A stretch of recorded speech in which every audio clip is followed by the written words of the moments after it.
صدر پرویز مشرف صاحب نے اب جو باتیں میں کہہ رہا ہوں ان میں سے بعض باتیں میں نے اپنے عید الاضحیٰ کے خطبے میں بھی کہی تھی،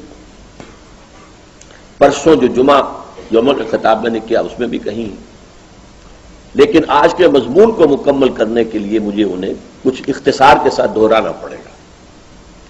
جنہیں تفصیل درکار ہو وہ میرا پرسوں کا جمعے کا کیسٹ وغیرہ لے کر پڑھ لیں۔ صدر مشرف صاحب نے جب 9/11 کا حادثہ پیش آ گیا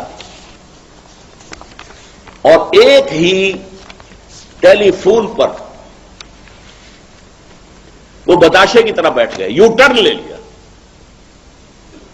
دھمکی سے مر گیا کہ نہ باب نبرد تھا، لہذا نہ مرد نبرد تھا، دھمکی سے ڈر گیا۔ اس وقت انہوں نے کچھ اجلاس منعقد کیے تھے جیسے آج کل بھی کر رہے ہیں، آج کل ایک بڑا کنونشن ہوا علماء کا بہت، ایک پھر چھوٹا اجلاس اور بلایا انہوں نے۔ اس وقت انہوں نے 16 ستمبر 5 دن بعد 16 ستمبر 2001 کو صبح کے وقت تو ایک کنونشن بلایا تھا صحافیوں کا، وفد، کنونشن نہیں کہنا چاہیے، اور آفٹرنون میں دوپہر کو علماء و مشائخ کا۔ میں نہ علماء میں سے ہوں سکہ بند اور نہ میں مشائخ میں سے ہوں، لیکن مجھے پتہ نہیں کیسے بلا لیا، کچھ اللہ تعالیٰ کو کچھ کہلوانا تھا تو کوئی شکل پیدا کی۔ وہاں انہوں نے اصل میں ہی wanted to sell his idea, اپنی باتوں کا ہم خیال بنانے کے لیے کہ یہ لوگ وہ ہیں کہ جو اوپینین فارمنگ کے اندر جو ہے حصہ لیتے ہیں۔ میں نے وہاں سب لوگوں نے اپنی رائے دی صدر صاحب کی پہلی تقریر کے بعد، اور مجھے کچھ غصہ چڑھتا گیا کہ اگرچہ ایک حق بات تو سب نے کہی کہ جناب ابھی تک کوئی جرم ثابت نہیں ہوا ہے، نہ اسامہ کے خلاف اور نہ طالبان کے خلاف، تو بغیر جرم کے سزا دینا ثبوت کے یہ عدل و انصاف کے اصولوں کے خلاف ہے۔ کہا ذرا دبی زبان میں، اور اس کے ساتھ ہی کچھ لوگوں نے بڑا چاپلوسانہ انداز اختیار کیا۔ تو جیسے وہ چاپلوسانہ انداز میرے سامنے آیا مجھے وٹ چڑھنا شروع ہوا۔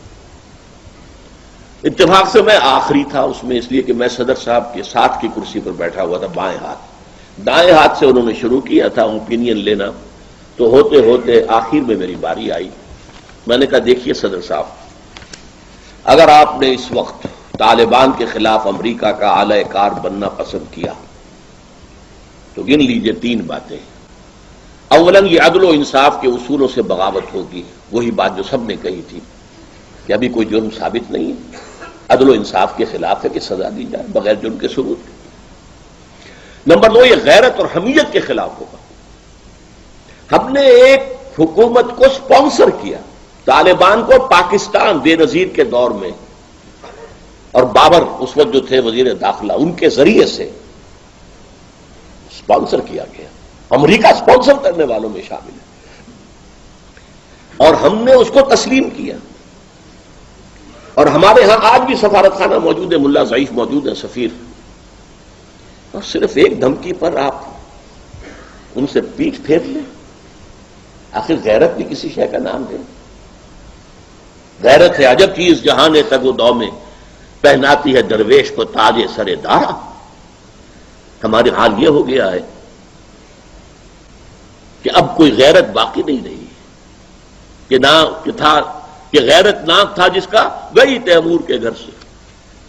تیسری بات میں نے کہی یہ اللہ کے اور دین کے اسلام کے خلاف بغاوت ہوگی، اس لیے کہ ایک مسلمان ملک کے خلاف ایک غیر مسلم حکومت، غیر مسلم ملک کی مدد کرنا اسلام سے بغاوت ہے۔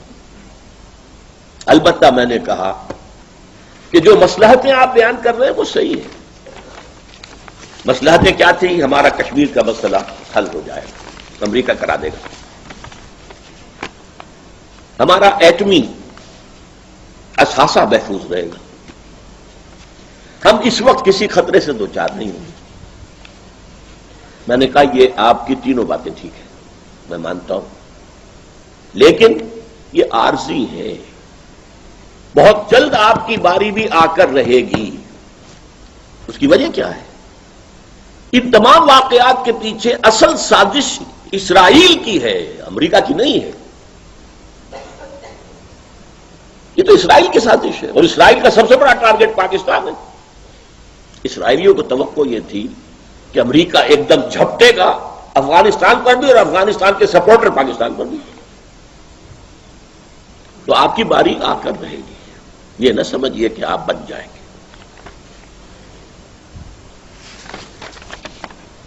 مجھے افسوس ہے، اور یہ میں نے افسوس ظاہر کیا تھا عید الاضحیٰ کے موقع پر بھی، پھر اپنے جمعے میں بھی، مجھے خوشی نہیں ہے کہ میری پیشن گوئی حرف بحرف ثابت ہوئی صحیح، افسوس ہے، لیکن مجھے بھی یہ توقع نہیں تھی کہ اتنی جلدی معاملہ ہو جائے۔ آج کیا صورت ہے، ایک ایک کر کے وہ مصلحت ہم سے دامن چھڑاتی جا رہی